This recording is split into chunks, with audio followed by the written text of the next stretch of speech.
인터뷰. 모두를 위한, 모두를 향한, 모두의 궁금증 훅 인터뷰.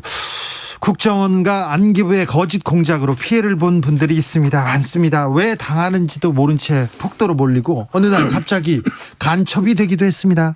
국가폭력으로 피해를 본 분들 지금껏 싸우고 있는데 소송에서 이기기 정말 어렵습니다. 피해 보상받기 정말 힘듭니다.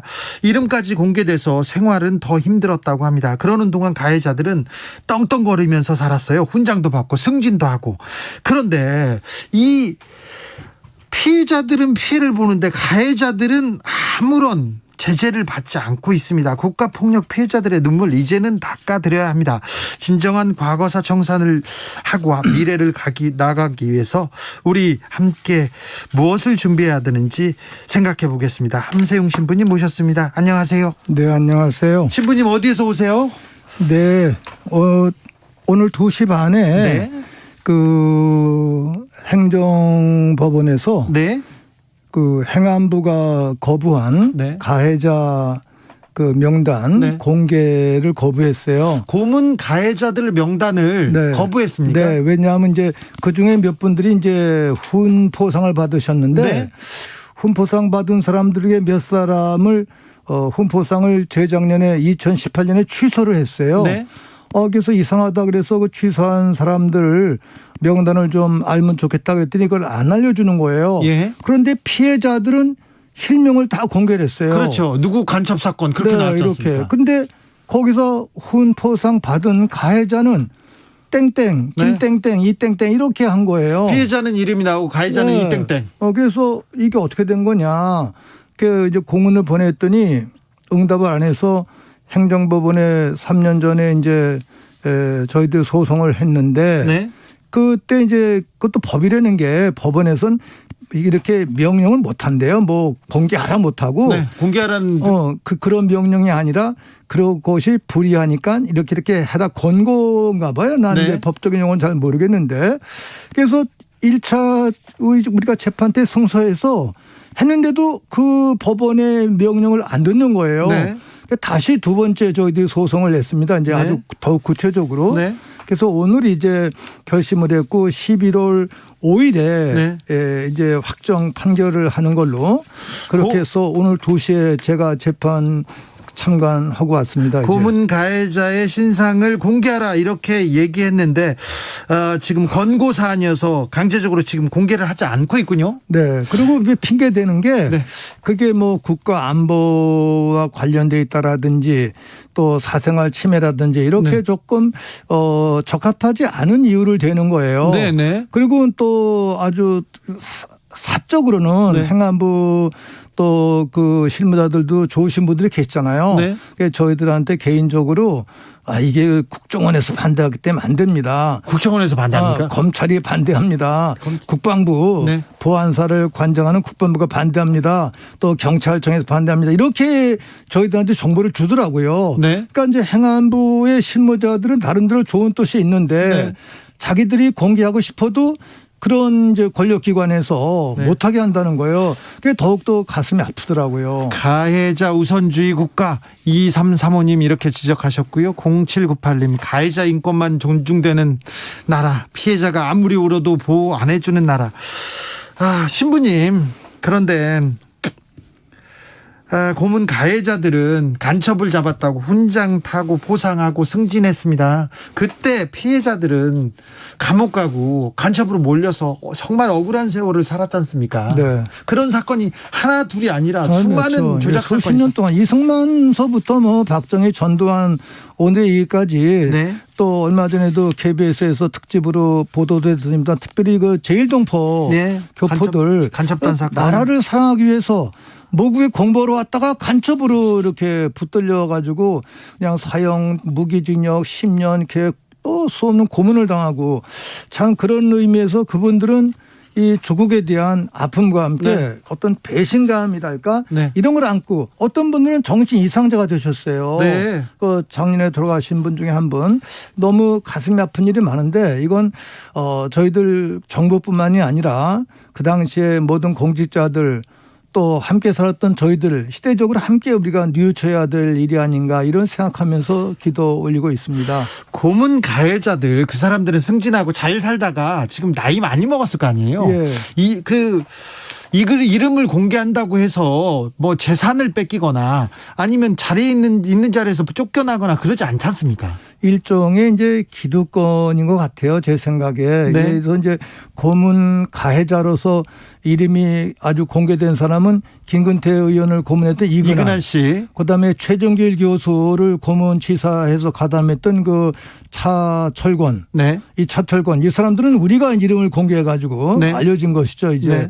근데 그 차철권 씨 같은 경우는 기가 막힌 게 1973년 10월에 최정길 교수를 고문치사한 주범 있잖아요. 네. 그래서 책임으로서 강등이 됐어요. 어디로 이제 좌천됐대요. 네. 근데 그 다음 해 74년 3월에 네. 바로 민청학년 사건이 일어났던 그 해인데 네. 그 3월에 울릉도 간첩 조작 사건을 아주 이 사람이 만든 거예요. 네. 그래서 차천권이가 다시 또 승진하고 네. 그리고 또 훈포상을 받았어요. 네. 근데 이 사람은 취소가 또 안 된 거예요. 그래요? 이런 일이 있을 수가 있어서 우리가 의문을 갖는 거는 훈포상 취소된 분들은 고문 가해자 중에서도 조금 아래 직책에 있었던 사람. 네. 그분들 몇 분만 그렇게 당한 것 같아요. 진짜 몸통, 예, 진짜 몸통. 지시자들. 그 사람들은 오히려 당하지도 않고 이게 아주 기가 막힌 일이죠. 역사의 참 비극이네요. 네. 5405님 이런 파렴치한 행정소송 응원합니다. 끝내 이 길이라 얘기하셨고요. 0335님께서 친일파 청산도 중요하지만 조작사건 가해한 사람들 청산 먼저 돼야 됩니다 하는데 이 고문 가해자들 지목된 사람들 사과는 제대로 했습니까? 사과를 박지원 국정원장이 네. 딱 한 분에게 사과를 했어요. 그 한 분한테 사과한 이유는 네. 그 과거사 진성규명위원회 신청하셨던 분들이 네. 맨 처음에 거기서 이 사람 재심 신청해라. 네. 그 재심에서 무죄가 되셨어요. 네. 그분 하나는 국가 공문에 나와 있으니까 그분 한 사람에게만 사과를 한 거예요. 아주 다른 사람들이. 웃기는 일이죠. 그러니까 다른 동료들이 다 같이 무죄를 받았는데 사과를 못 받아서 야 이런 일이 있을 수 있냐. 그러니까 우리가 국정원에 권고했어요. 네. 권고를 하려면은 네. 사건 피해자 전체에게 네. 공동으로 사과를 해야지 어떻게 그렇게 한 분한테만 사과하고서 우리 사과했다라고 이렇게 할 수 있냐. 네. 이건 장난도 아니고 너무 분노를 일으키는 거다. 예. 이러고 저희들이 꾸짖고 항의를 했죠. 이제. 네. 박지원 원장한테 좀 꾸짖어야 되겠는데요. 그분도 요새 힘드신데 제가 기도해 드려야죠. 기도하고 계십니까? 장하다님께서 고문을 하는 걸 애국이라고 생각했던 사람들인데 이름 공개해 주시면 자랑스럽게 여길 것 아닌가요? 얘기하네요. 그러니까요. 자랑스러운지 아닌지 한번 공개해 봅시다. 7244님 2번 다시 이런 짓 못하게 공개해야 진정한 인권 선진국으로 가는 길입니다. 그렇습니다.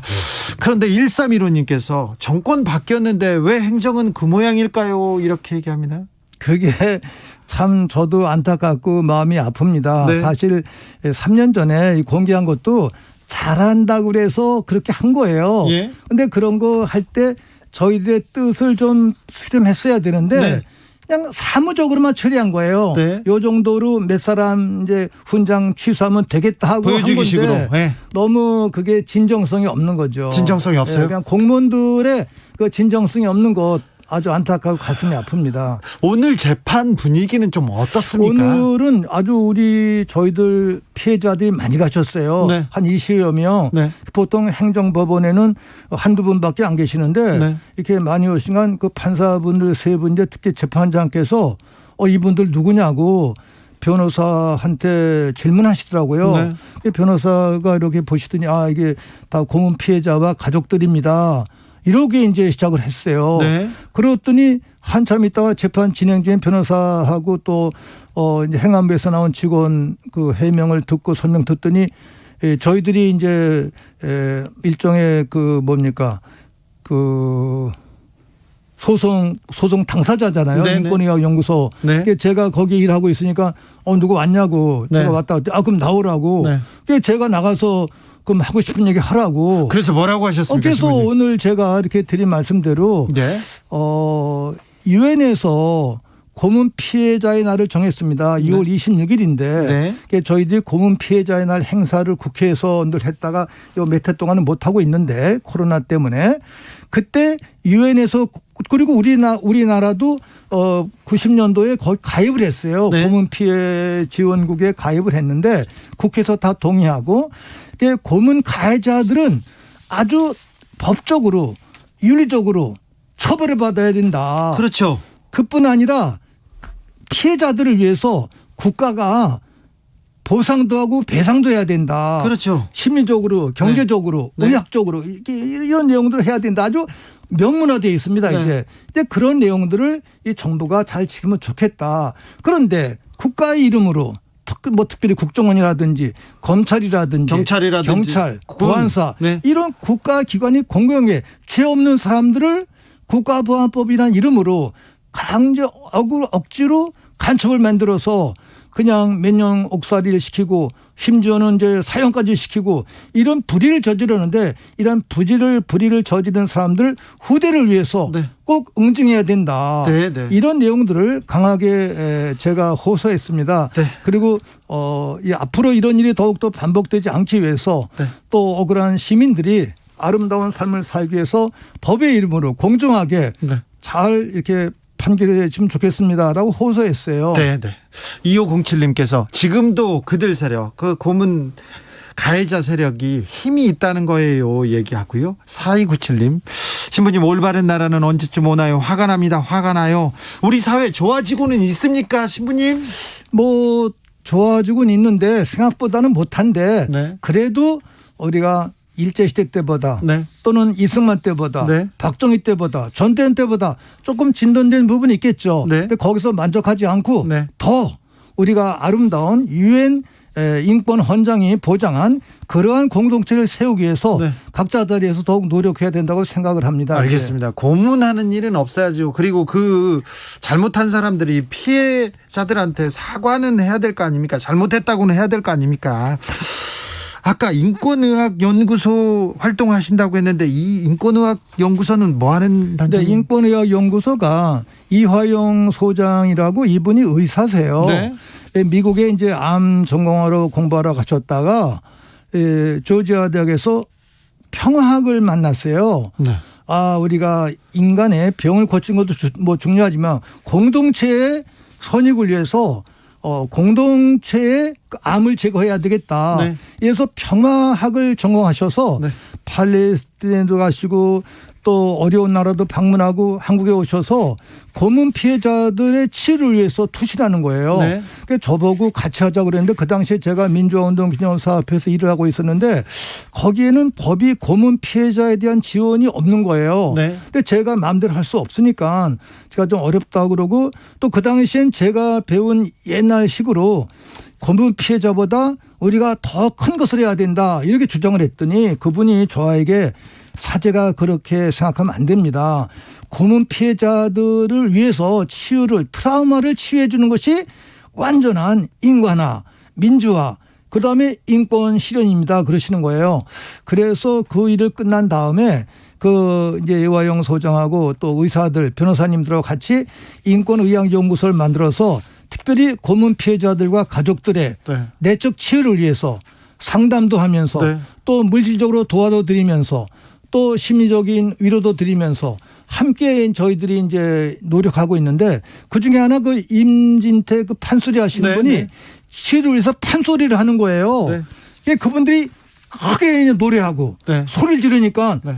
이게 치유가 되는 거예요. 네. 이때까지 말도 못하고 계셨던 분들이. 그래서 그분들의 내적 치유를 위해서 그다음에 국가가 하지 못하는 그 트라우마 센터 네. 우리가 만들어야 되겠다. 그래서 이제 수녀원을 빌려가지고 네. 그분들 모이면서 내적 치유하는 그러한 일을 하고 있고 가족들의 내적 평화 또 네. 현장에 가기 위한 일들 이런 일을 도와주고 있습니다. 이제.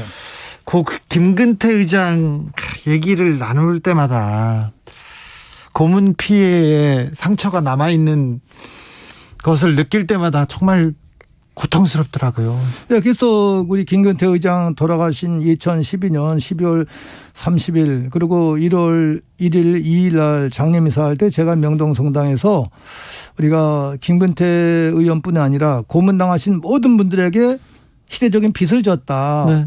이분들의 내적 치료를 위해서 국가가 앞서서 해야 돼. 국가가 하지 못할 때 우리라도 나서서 하자. 예. 그래서 이제 인권의학 연구소를 네. 설립하고 김근태 치유센터를 우리가 네. 만들게 되었습니다. 이제 네, 알겠습니다. 그분들을 통해서 사회가 더 밝아지면 좋겠어요. 네.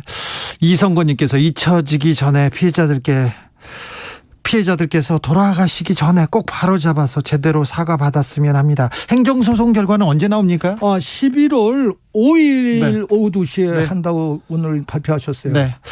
공공체 적에게 저한테는 총을 쏘라고 막 하셨잖아요. 총을 쏘고 감옥에 가라고 막 하셨지 않습니까? 이게 완전 기도하고 회개하라고 그래야죠. 네, 그렇죠. 총 쏘면 안 되죠. 총 쏘면 안 되죠. 자, 지금 우리의 공동체가 갖고 있는 병은 뭘까요? 뭐 항상 똑같은데 이기주의, 네. 개인주의, 그다음에 상대방에 대한 배려의 네. 부족이랄까, 네. 공동선에 대한 인식이 조금 부족한 것 같아요. 네. 제 해석입니다. 네. 그리고 무엇보다도 역사의식, 예. 이 선조들에 대한 감사함과 함께 선조들께서 피 흘려 싸우셨던 그 노력, 또 민주화와 남북의 평화 공존을 위해서 노력하신 그 선배들의 네. 그 선업에 대해서 네. 우리가 늘 어떤 부채를 지니고 있다라는 생각 속에서 해야 되는데, 제가 저 자신도 반성합니다만 우리 시대를 진단할 때 이 부분이 조금 약하지 않을까. 특별히 오늘 청년들께 제가 호소드리고 싶은 것은, 이렇게 말씀드리면 뭐 또 나이 들었다 그러는데 그건 나이 들고 상관없이 희생과 봉사, 봉헌, 공동체를 위해서 헌신하는 그러한 자세가 더 절실하게 요구되는 때가 아닐까, 네. 이런 생각하면서 지내고 있습니다. 대선이 얼마 남지 않았습니다. 우리 이 시대에는 어떤 지도자가 필요한지 고민하게 됩니다. 네. 고민하게 되죠. 근데 정말 아주 혼탁스러운 때인데, 이 혼탁스러울 때일수록 문익환 목사님의 말씀이 늘 생각이 나네요. 문익환 목사님께서 70년, 80년 어려운 때 저하고 대화를 나눌 때 이런 말씀하셨어요. 함신부, 최선이 없으면 차선을 선택하는 지혜. 네. 이게 중요하다. 네. 또 그러시더니 만일에 최선과 차선도 없으면 네. 최악이 아닌 네. 차악을 선택하는 지혜. 네. 이것도 지혜다. 네. 그래서 우리 시대에 맞다면 차선과 차악을 네. 선택하는 그러한 민족적 지혜, 공동체 지혜가 있었으면 참 좋겠습니다. 이제. 네, 알겠습니다. 노용식님께서 함세용 신부님 말씀을 듣고 있으니 눈물이 핑 돕니다. 아름다운 세상 노랫말이 이상인 현실이 되길 간절히 바라봅니다. 네, 대선 잘 우리 국민을 잘 이끌 좋은 지도자가 나와야 될 텐데요. 네, 계시죠. 네, 그렇습니까? 네. 네. 전 보시고 그러시진 않으시죠? 지금? 네. 저는 사제잖아요. 네. 전 보는 사람은 어떻게 보시죠? 전 보는 분들은 이제 아직 그 미숙한 원시적인 상태니까 지금 유치원이니까 조금 더 올라가시면 돼요, 이제. 네, 알겠습니다. 여기까지 들을까요? 고맙습니다. 지금까지 함세용 신부님이었습니다. 교통정보센터 다녀오겠습니다. 이승미 씨. 네, 이 시각 교통 상황입니다. 경부고속도로 부산 방향으로 정체 구간만